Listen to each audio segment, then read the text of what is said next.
Hello guys! Welcome back to our channel again. So eto, nagbabalik na naman po tayo guys dito sa ating sari-sari store business.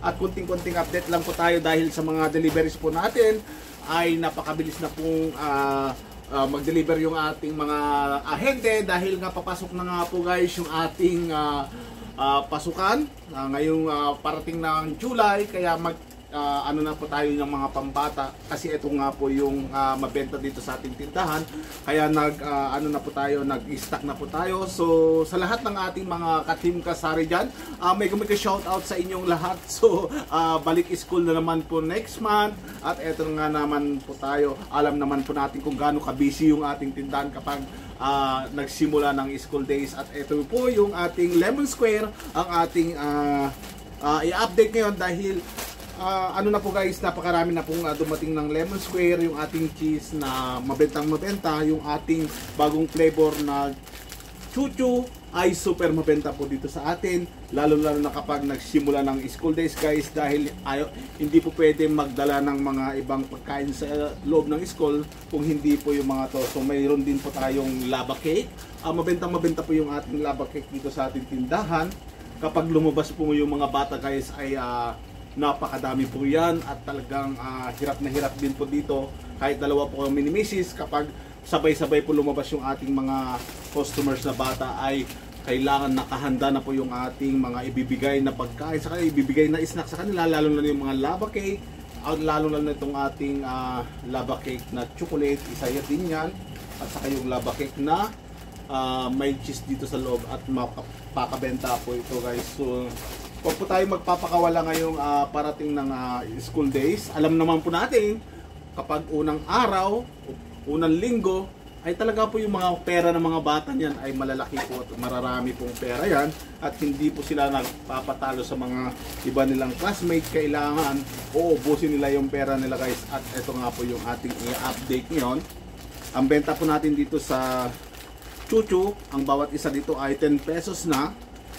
10 pesos na po lahat ito. Yung ating cheesecake ay 10 pesos na rin guys yung ating benta dito sa ating cheesecake.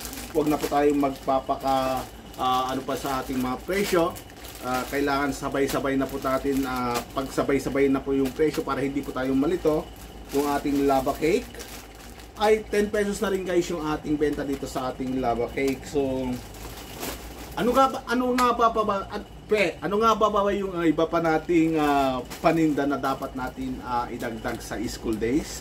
So gaya ng mga nandito mayroong mga tayong Presto, Overload, Cream O, Hansel, ay naka-ready na po tayo dito guys sa ating school days. So wag po natin kakalimutan yung mga school supplies dahil July na bukas guys ay handa na po tayo at naka-ready na po yung ating mga stock dyan sa bodega.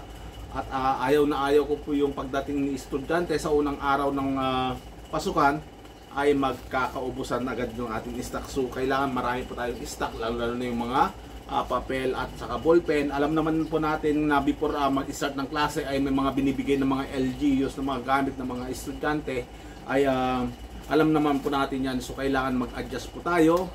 So sana ay maganda ang pasok ng July sa ating tindahan. Sa lahat ng ating mga ka-team kasari dyan, kumusta naman po guys yung ating benta ngayong June? So na-vlog po natin na napakaganda po yung pasok ng June dito sa ating tindahan dahil medyo malaki-laki nga po yung ating sales. So sa lahat nga po ng mga ating baguhan na ka-team kasari dyan, sa lahat ng mga nanonood dito sa ating YouTube channel, kung mapapansin nyo guys ay lahat ng mga nagko-comment dyan ay yung mga dati ko po talagang ka-team kasari na solid supporters dyan. At kung gusto mo yung ganitong topic, subaybayan mo yung ating channel, yung ating Facebook page ay nagbabiral po tayo doon. Sa ating mga reels ay tayo po ay nagbabiral doon. Kung hindi mo pa nalalaman yung ating Facebook page ay kapangalan lang po yung ating YouTube channel, yun lang si 7 Vlog, at makikita nyo po yung mga ibang tips po natin doon sa ating Facebook page ay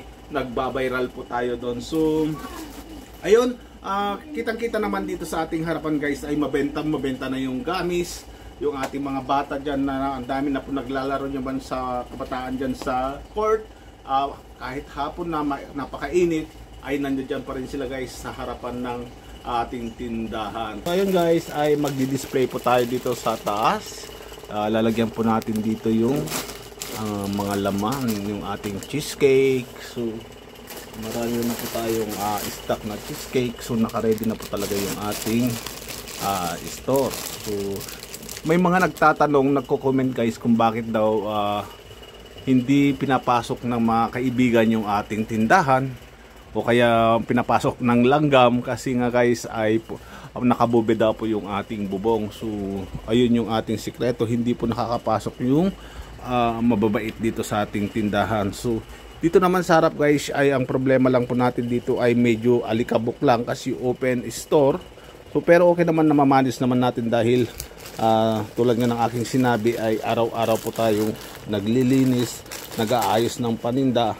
So namumonitor po natin agad-agad yung ating mga paninda kung may mga alikabok, yung may tinatawag dito mga langgam.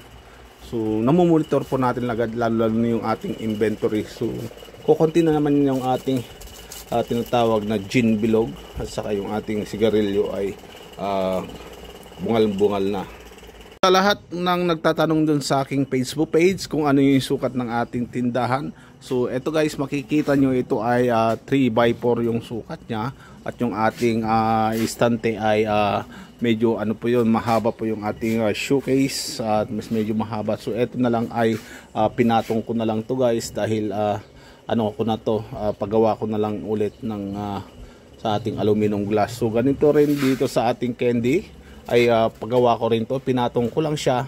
So bagay na bagay dito sa ating baba yung ating lagayan ng candies as mga gamit. So dito yung ating harapan, kitang kita ni customers yung ating mga paninda dyan sa loob. So super sugod naman guys, ay medyo nakakapagpahinga naman tayo ng konti ngayon dahil hindi pa nagsisimula yung school days, kaya hindi pa tayo masyadong haggard ng haggard. So ayun muna, i-enjoy muna natin yung konting bakasyon ng mga bata.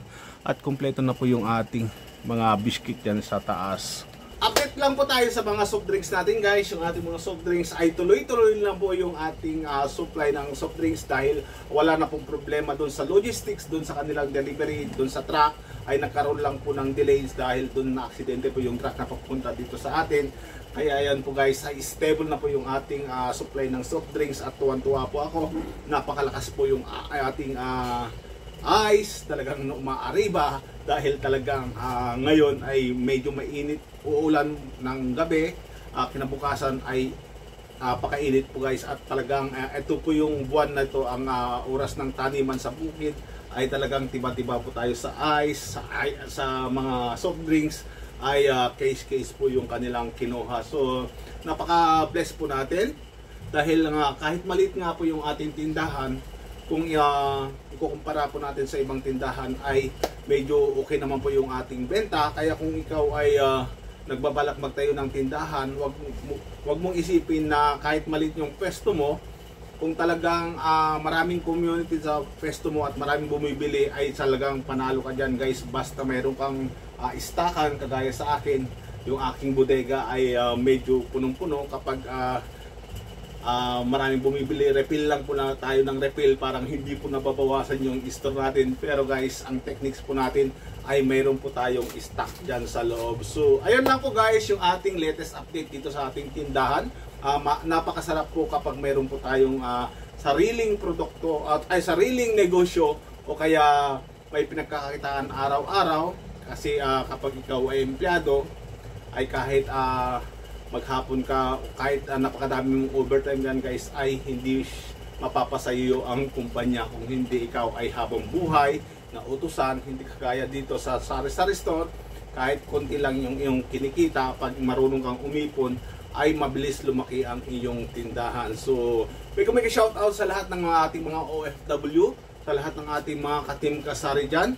Alam ko yung hirap at pagod at hindi po madali ang may tindahan, lalo na po kayo kapag dumadami na po ang iyong inventory, ay talagang medyo maghapon ka dyan mag-aayos, magbibilang. Ayun po yung ating ginagawa. So thank you very much sa lahat ng mga nanonood dito sa ating mga YouTube channel, mga sumusuporta sa atin, mga solid subscribers ko. Thank you very much. Hanggang sa susunod na vlog natin ulit guys. Bye!